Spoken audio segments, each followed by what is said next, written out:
भूख भाग मत एकदम सीधे छोड़ दो बाबू भूख भूख मत कर ना तो हेलो के यूट्यूब हैंग हो जाएगी। बोली बंगला मुखी भवानी की। अब कौन सा गाना गाते बताओ। डिम्पल जी के ना चाहिए। हाँ हाँ आइए डिम्पल जी हाँ आइए। भाई इनको सर्विस ले जरूरी है। कि हो लटक जहिबा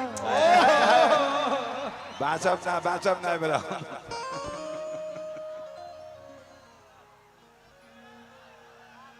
कि शाम है धुआ धुआ अरे धुआं फेंको लाइट वाले। छोड़ी दर्द बाबा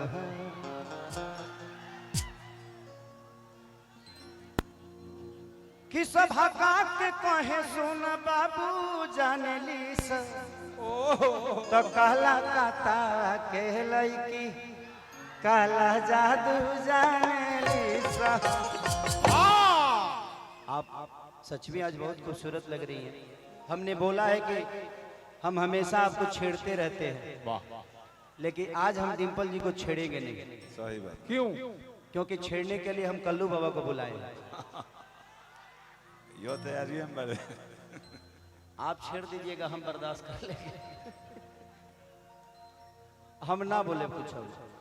एक बार मैं चाहता हूं कि डिम्पल जी के लिए ताली बजा दीजिए आप लोग। जोरदार ताली आगे से लेकर पीछे तक, ऊपर से लेकर नीचे तक। हाँ? रे कहाँ भाई एलम सरवा। हाँ तू ना बोलबो तो ना चिन्हबो। का करे एकरे नु पैसा ली ले तो मुंह से मत बोल। काठी से बोल। पर्दा के पीछे से बोलो। तो कौन सा गाना गाते बताओ आप लोग। हाँ?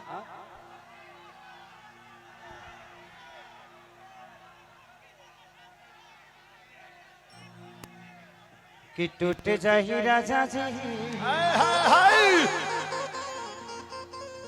कि छीटा जवानी के उड़े दगो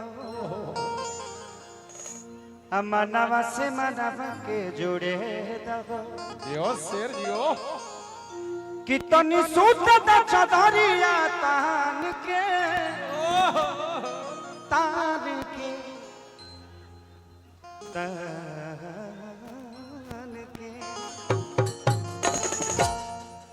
तो टूट जाही राजा जी। ये गाते मानी नायका में शौक है, नायका में से। कि तुझसे कहा बताई डिम्पल तू हलचल हो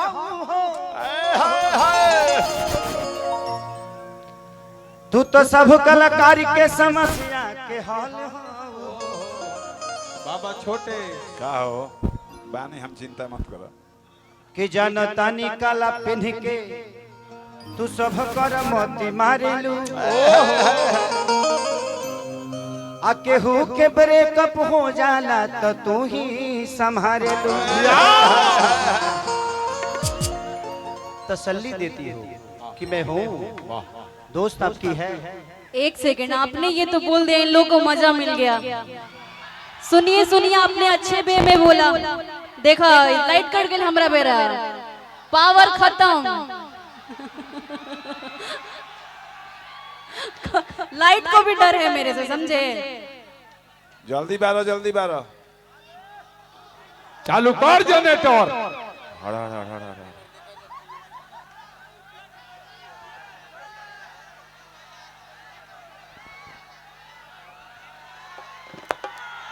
वाह आगे। आपने तो बोल दिया, आपने अच्छे वे में बोला, क्योंकि दोस्त का ही सहारा दोस्त होता है और हर किसी का हर कोई रिस्पेक्ट करता है। और मैं आपका बहुत रिस्पेक्ट करती हूँ, यहाँ पे जितने भी लोग बैठे हैं सबका करती हूँ।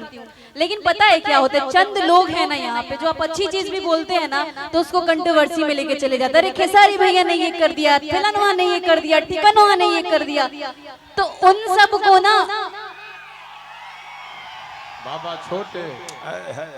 नहीं नहीं, ये बात है, आप अच्छे वे में बोलेंगे लोग गलत वे में ले लेते हैं। लेकिन एक सीनियर कलाकार हैं खेसारी जी, मैं बहुत इज्जत करती हूँ इनका, आजीवन करती रहूंगी। जो इज्जत करेगा उसका इज्जत तो हम लोग करेंगे, और कोई बुरी बात नहीं है इज्जत करना, और कोई बुरी बात नहीं है आई लव यू बोलना। अगर किसी के लिए फील आ जाए तो बोल देना चाहिए और अपने सीनियर का हमेशा रिस्पेक्ट करना चाहिए। और मैंने आपको उस दिन आई लव यू बोला था यही समझ के, लोग उसको अलग वे में ले गए। अच्छा खेसारी भैया के पटावत तरी तो हेने इनकर खत्म हो गई बा तो हेने चालू करत तरी, ऐसा कुछ नहीं है बाबा, ये गलत है लोग का। एने दाल ना गोली। कौन जना बोला तरा? छोटे बाबा। छोटे बाबा के आवाज सुनते हैं तो अपना माइक बंद करिए पहले, आप बीच में मत बोलिए। लीजिए अब खेसारी जी बोलेंगे कुछ। डिम्पल,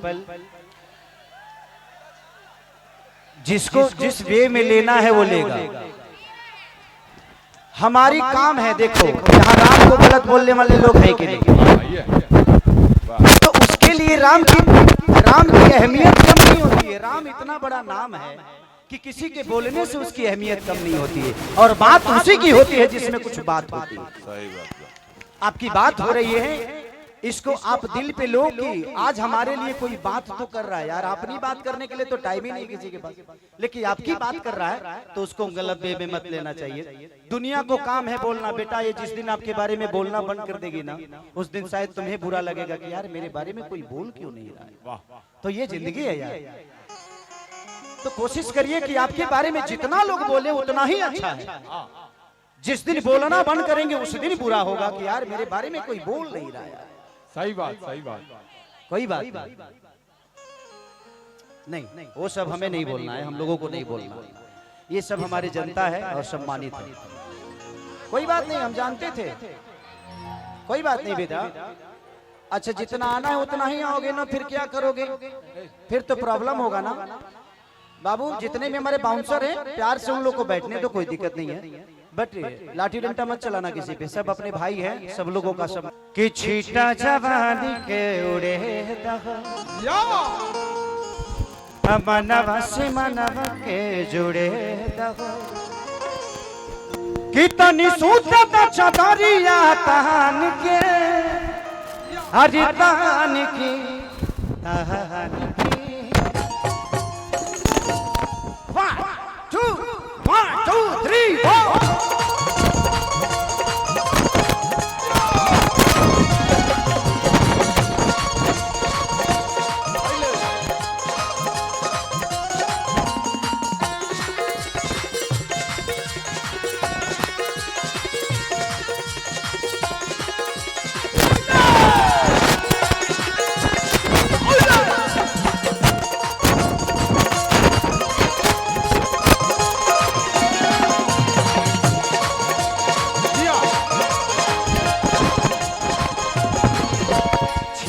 जवानी के उड़े रहो मनवा से मनवा के जुड़े रहो।